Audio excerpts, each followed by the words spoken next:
de todos os reis e rainhas da Inglaterra, Grã-Bretanha e Reino Unido, desde o rei de Wessex, Egberto, que foi coroado em 802, até o atual Charles III, coroado 1221 anos depois. Só a Steph faz isso. Antes de chegarmos a Egberto, vamos fazer uma breve análise do que veio antes.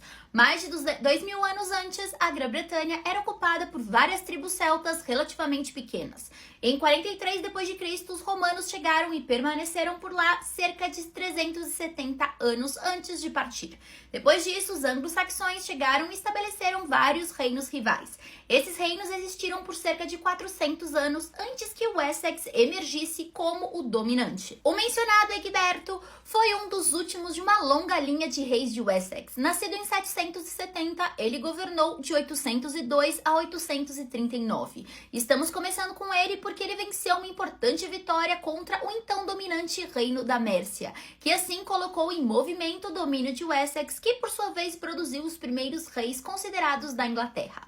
Ele foi sucedido pelo seu filho Etevulfo, que governou de 839 a 858 e foi o pai de um dos reis mais famosos da Inglaterra, Alfredo o Grande. Alfredo foi seu filho mais novo, então antes que ele pudesse assumir, seus irmãos mais velhos, Eteobaldo, Eteoberto e Euteredo, governaram como reis de Wessex entre 858 e 871. O próprio Alfredo governou Wessex de 871 a 899. Ele é famoso porque na época os vikings haviam derrotado a maioria dos reinos anglo-saxões e quase transformaram a Inglaterra em seu próprio domínio. Eles já haviam estabelecido o Danelaw no norte e estavam prestes a esmagar o Wessex e acabar com os reis anglo-saxões de uma vez por todas. E aí Alfredo os deteve. Seu filho Eduardo o Velho, que governou de 899 a 924, derrotou os vikings, conquistando a parte sul do Danelaw. O filho de Eduardo, Etelstano, que governou de 924 a 939, é o nosso primeiro rei dos ingleses, que obteve esse título após conquistar o Danelaw, expulsando os vikings e unindo todos os anglo-saxões. Etelstano não produziu herdeiros, então foi seguido pelo seu irmão Edmundo I, que governou de 939 a 946 e que inicialmente perdeu parte do norte de seu reino antes de recuperá-lo. Edmundo produziu um herdeiro masculino chamado Eduino, mas aos 6 anos ele era muito jovem para assumir a coroa. Então, em vez disso, o irmão de Edmundo, Eudredo, reinou de 946 a 955. Após a morte de Edredo, Eduino assumiu o trono governando de 955 a 959. Eduino é famoso por ter se desentendido com o arcebispo da Cantuária na época. Eduino não produziu herdeiros, então o filho de Edmundo I, Edgar o Pacífico, governou de 959 a 975 e ele é famoso por ser o pai de 2 reis ingleses, Eduardo e Euteredo. Eduardo, conhecido como Eduardo o Mártire, governou de 975 a 978, mas foi brutalmente assassinado aos 16 anos após ser esfaqueado enquanto estava sentado em seu cavalo. O assassino nunca foi capturado e havia rumores de que sua madrasta estava por trás do crime. Afinal, a morte de Eduardo significava que seu meio-irmão Euteredo assumiria o trono. Euteredo, o despreparado, como veio a ser conhecido, governou de 978 a 1016. Ele lidou com as renovadas excursões vikings, pagando-lhes em vez de combatê-los. Ele também abriu caminho para a invasão normanda de 1066 ao se casar com Emma da Normandia. Ela era tia-avó de William, o Conquistador, algo que mais tarde permitiria que ele alegasse que tinha o direito legítimo de sentar no trono inglês. Embora Euteredo tenha governado até 1016, em 1013 o rei da Dinamarca, Sueno Barba Bifurcada, invadiu em parte em vingança após a sua irmã ter sido morta em um massacre ordenado por Euteredo. Sueno se coroou rei da Inglaterra e governou por 41 dias em 1013 antes de morrer. Isso permitiu que Euteredo retornasse e ele governou até 1016. O filho de Euteredo, Edmundo Braço de Ferro, governou em 1016. Infelizmente, durante seu curto reinado, ele foi forçado a lutar contra o filho de Sueno, Canuto, pela coroa e morreu após 7 meses, possivelmente devido a ferimentos de batalha. Após isso, o caminho foi aberto para Canuto, que governou de 1016 a 1035. Canuto era um homem erudito e é conhecido por ter ordenado que a maré recuasse, mas o mar lavou seus pés, provando seu ponto de que reis não eram infalíveis. O filho de Canuto, Haroldo Pé de Lebre, governou após a morte de seu pai de 1035 a 1040. Então, o outro filho de Canuto, Harda Canuto, governou até 1042, antes de morrer em um casamento de um amigo. Depois, o filho de Oteredo, despreparado, com Emma de Normandia, sentou-se no trono. Eduardo Confessor seria o último rei da casa de Wessex, descendente de Egberto, e ele governou de 1042 a 1066. Ele era um homem profundamente religioso que mais tarde foi venerado como santo. Eduardo terminou seu reinado sem filhos e supostamente nomeou William Conquistador como seu sucessor. Em vez de William assumir, no entanto, um poderoso conde de Wessex, Haroldo Godwinson tomou a dianteira, coroou-se e governou por 9 meses em 1066. Haroldo seria o último rei anglo-saxão a governar, supostamente tendo sido prometido a coroa por Eduardo o Confessor. O duque da Normandia, então, invadiu a Inglaterra e derrotou Haroldo na Batalha de Hastings, mudando o destino da Inglaterra para sempre ao instalar um novo regime normando e governando de 1066 a 1087. O filho de William, o Conquistador, William Rufus ou William II, governou de 1087 a 1100, quando foi atingido no pulmão por uma flecha enquanto caçava. Após isso, o irmão mais novo de Rufus foi coroado, Henrique I, e ele governou de 1100 a 1035. O filho de Henrique, William Adelino, morreu no desastre do navio White Ship em 1120, deixando-o sem herdeiro. Henrique então tentou instalar sua filha Matilda como sua sucessora. Matilda havia se casado com um poderoso da família de Anjou, algo que mais tarde levaria a uma dinastia de reis plantagenetas. Quando Henrique morreu, no entanto, seu sobrinho Estevão passou à frente dela e coroou-se rei, mergulhando a Inglaterra em uma guerra civil, enquanto Matilda lutava para reivindicar o trono. Estevão governou de 1135 a 1154 e ele é o primeiro dos nossos reis a ter sido preso após ser capturado pelas forças de Matilda, embora tenha sido libertado posteriormente. Ele foi sucedido pelo filho de Matilda, que governou como Henrique II, o primeiro dos reis plantagenetas de 1154 a 1189, expandindo seu império também para a Irlanda e mais profundamente na França, mas também causando uma crise quando seus homens assassinaram o arcebispo da Cantuária, Thomas Becket. O filho de Henrique, Ricardo, governou em seguida de 1189 a 1199. Ele foi o rei cruzado que liderou as forças contra o poderoso Saladino durante a Terceira Cruzada para reconquistar Jerusalém. Ele também foi capturado e entregue a um monarca europeu rival, passando 14 meses na prisão antes de ser libertado. Como não teve filhos, Ricardo foi sucedido por seu irmão João, que governou de 1199 a 1216. João, chamado de João Sem Terra, perdeu as terras de seu pai na França e desenvolveu uma reputação histórica tão ruim que o levou a ser retratado como vilão das histórias de Robin Hood. João também entrou em conflito com seus nobres, que o forçaram a assinar a Carta Magna, um documento legal citado até hoje como um marco para todas as liberdades modernas. O filho de João governou em seguida como Henrique III de 1216 a 1272. Tal pai, tal filho, Henrique irritou os barões ingleses, favorecendo cortesãos franceses e se mostrou bastante inútil no campo de batalha. Os barões então o forçaram a assinar as Provisões de Oxford, que criaram um conselho de conselheiros para supervisionar a administração do rei. O filho de Henrique III, Eduardo, governou em seguida de 1272 a 1307.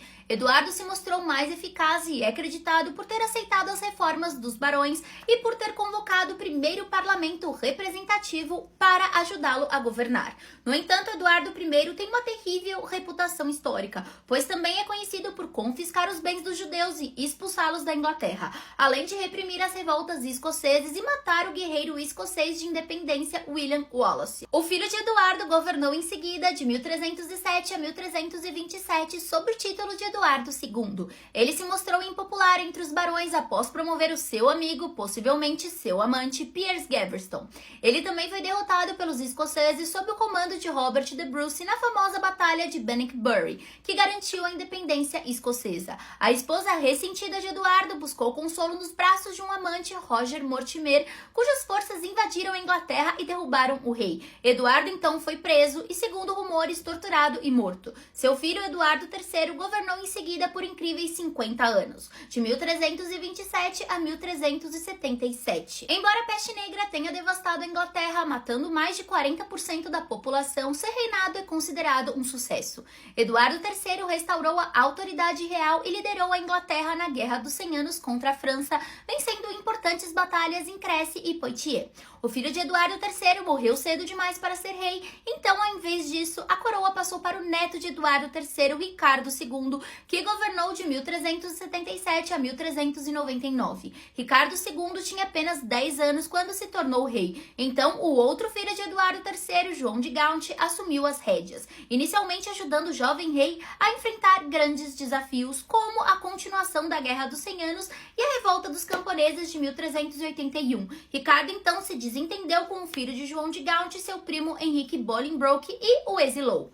Em busca de vingança, Henrique invadiu a Inglaterra, depôs Ricardo e se coroou Henrique IV. Henrique IV, que governou de 1399 a 1413, pode ter estabilizado a monarquia, mas a deposição do rei Ricardo II levaria mais tarde à Guerra das Duas Rosas. O filho de Henrique, mais tarde, governou em seguida como Henrique V, de 1413 a 1422. Ele é conhecido por sua habilidade no campo de batalha, liderando seu exército inglês em uma vitória surpreendente sobre os franceses na Batalha de Agincourt em 1415 e chegando muito perto de conquistar toda a França. Henrique V foi sucedido por seu filho de 9 meses, que foi coroado Henrique VI e governou de 1422 a 1471. Graças ao sucesso de seu pai, ele também foi coroado rei da França, embora tenha sido eventualmente deposto lá, e a guerra com a França começou novamente. Problemas domésticos levaram o pobre Henrique VI a ter uma série de colapsos mentais,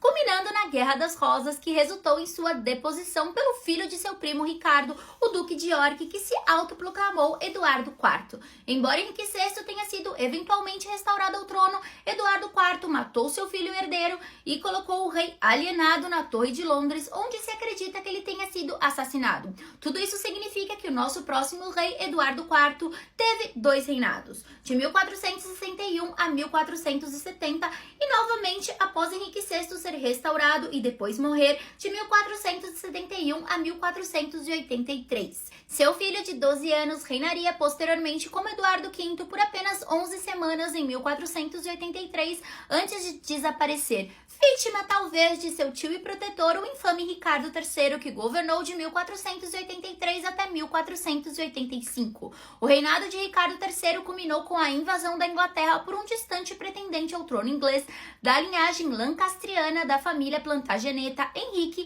que se autoproclamou rei após Ricardo III ser morto na Batalha de Bosworth, sendo coroado Henrique VII. Ele governou a Inglaterra de 1485 a 1509 e estabeleceu uma das dinastias mais famosas da Inglaterra, os Tudor. Tendo estabilizado o reino, Henrique VII passou a coroa para seu filho Henrique VIII, que durante seus 38 anos de reinado, de 1509 a 1547, casou-se 6 vezes e executou 2 de suas esposas na tentativa de produzir um herdeiro masculino. Ele também iniciou a reforma inglesa e separou a Igreja da Inglaterra da católica no processo. Ele foi sucedido por seu filho de 9 anos, Eduardo VI, 1547 até sua morte prematura em 1553, aos 15 anos. Nesse curto período, o jovem rei deixou sua marca ao reforçar a independência da Igreja da Inglaterra. Esses esforços foram minados pela sua meia-irmã mais velha, que governou em seguida de 1553 a 1558 como Maria I, a Maria Sangrenta. Ela ficou conhecida como Maria Sangrenta por tentar retomar a igreja ao catolicismo e por enviar dissidentes à fogueira. Ela foi sucedida por sua meia-irmã, a Rainha Virgem, a poderosa Elizabeth I, que reinou de 1558 a 1606. Elizabeth reverteu as tentativas de Maria de restabelecer o catolicismo na Inglaterra durante o seu reinado, tão famoso que foi chamado de Era Elizabetana, a Era de Ouro. A armada espanhola foi derrotada pelas forças inglesas, inspiradas por um discurso emocionante que ela fez na véspera da batalha. E a literatura e poesia inglesas floresceram, especialmente sobre William Shakespeare. Elizabeth não teve filhos, então foi sucedida por James I, bisneto de Henrique VII. James I, o primeiro dos Stuart, já era rei da Escócia quando assumiu o trono em 1603 e assim governou ambos os reinos até 1625. Durante o reinado de James, a Conspiração da Pólvora de 1605, um plano dos católicos ingleses liderados por Robert Catesby e Guy Fawkes para explodir a Câmara dos Lordes durante a abertura do parlamento, foi frustrada. James foi sucedido por seu filho, que reinou como Charles I de 1625 até sua execução em Londres em 1649. Charles foi um rei tão impopular que tentou governar sem a supervisão do parlamento. Além disso, ele tinha uma esposa católica. E sua falha ao fornecer ajuda às forças protestantes durante a Guerra dos 30 Anos na Europa alimentou suspeitas sobre onde estava sua lealdade. Em 1642, então, eclodiu a Guerra Civil Inglesa, colocando os parlamentares cabeças redondas liderados por Oliver Cromwell contra os cavaleiros realistas. Charles foi derrotado em 1645 e executado 4 anos depois. Então, pela primeira vez, a Inglaterra ficou sem rei. A Commonwealth da Inglaterra foi estabelecida antes que o general cabeça redonda Oliver Cromwell governasse como Lorde Protetor de 1653 a 1658. Além de ser um líder militar muito capaz, Cromwell também é conhecido por sua intolerância aos católicos e pelas atrocidades que cometeu na Irlanda. Ele foi sucedido como Lorde Protetor pelo seu filho Richard Cromwell, que era fraco e ineficaz e passou apenas 8 meses no cargo. Isso até quando um Conselho de Estado foi restabelecido para supervisionar o funcionamento da Inglaterra até que o filho de Charles I pudesse ser trazido de volta e coroado rei. Isso aconteceu e a Inglaterra voltou a ser uma monarquia. Charles II reinou de 1660 até 1685. Esse período da história é conhecido como a Restauração e é caracterizado por um sentimento de alívio em que a Inglaterra estava de volta ao curso normal após a Guerra Civil e pela música, arte e literatura que floresceram na época. Embora fosse um mau administrador, ele foi conhecido como um monarca alegre e até se tornou um herói popular por seu envolvimento pessoal na tentativa de salvar Londres do grande incêndio de 1666. Apesar de ter 13 filhos, nenhum era legítimo. Então ele foi sucedido ao trono pelo seu irmão mais novo, James II, que governou de 1685 a 1688. Católico, James II foi impopular e foi deposto pela Revolução Gloriosa de 1688, quando os principais membros da classe política inglesa convidaram sua filha Maria e o marido, o protestante holandês William de Orange, para invadir a Inglaterra e tomar a coroa. William e Maria ajudaram a garantir o status da Inglaterra como uma democracia parlamentar protestante. O casal não teve filhos, então foram sucedidos pela filha de James II, que reinou como a rainha Ana de 1702 a 1714. Durante o seu reinado foi assinada a Lei de União, fundindo a Inglaterra e a Escócia em um único estado soberano, a Grã-Bretanha. Ana foi a última monarca da casa Stuart e morreu sem herdeiros. Ela foi sucedida por seu primo de segundo grau, sem parente protestante vivo mais próximo, da casa de Hanover, George I, que reinou de 1714 a 1727. Sob George I, a Grã-Bretanha começou a transição gradual de um país liderado por um rei para um liderado por membros do parlamento, notavelmente Robert Walpole, reconhecido como o primeiro-ministro da Grã-Bretanha. O filho de George, George II, reinou em seguida. Bonnie Prince Charles, o pretendente Stuart ao trono, tentou derrubar George II na última rebelião jacobita de 1745, mas a rebelião fracassou. O filho de George II, Frederico, estava destinado a reinar e herdar a coroa, mas morreu em 1751. Assim, o filho de Frederico foi coroado em seguida como George III, que governou por incríveis 60 anos, de 1760 até 1820. George III é talvez mais lembrado como o rei que perdeu as colônias americanas da Grã-Bretanha na Guerra de Independência Americana. Também durante o seu reinado, Napoleão foi derrotado em Waterloo e o tráfico transatlântico de escravos foi abolido em 1807. Acredita-se que George III também tenha sofrido de uma grave doença mental, o que permitiu que seu filho o assumisse como príncipe regente. George IV eventualmente passou de príncipe regente a rei e presidiu a emergência do Império Britânico como uma força mundial dominante. A sua única filha legítima, Charlotte,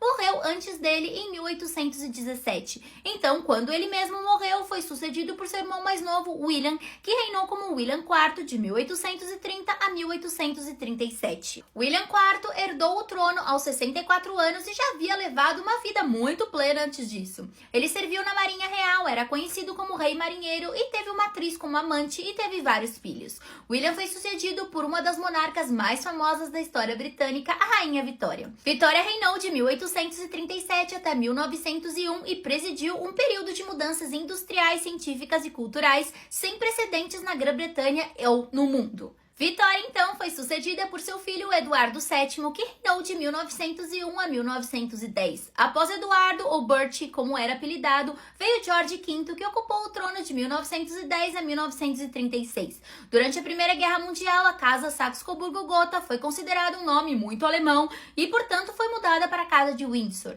George V foi sucedido pelo seu filho mais velho, Eduardo VIII, que ocupou o trono por menos de um ano e nunca foi coroado. Ele é famoso por ter abdicado para poder se casar com a americana divorciada Wallis Simpson. Quando ele abdicou, foi sucedido por seu irmão mais novo, George VI, que reinou de 1936 até sua morte em 1952. George VI é lembrado por suas transmissões de rádio que elevaram a moral do público britânico durante a Segunda Guerra Mundial. A filha mais velha de George VI, Elizabeth II, reinou em seguida. Ela foi coroada em 1953 e em 2015 tornou-se a monarca com o reinado mais longo da história. Elizabeth II presidiu grandes mudanças do século XX e XXI, desde a dissolução do Império Britânico até a Guerra Fria. Em 2022, ela foi sucedida por seu filho mais velho, Charles, que hoje é o Charles III.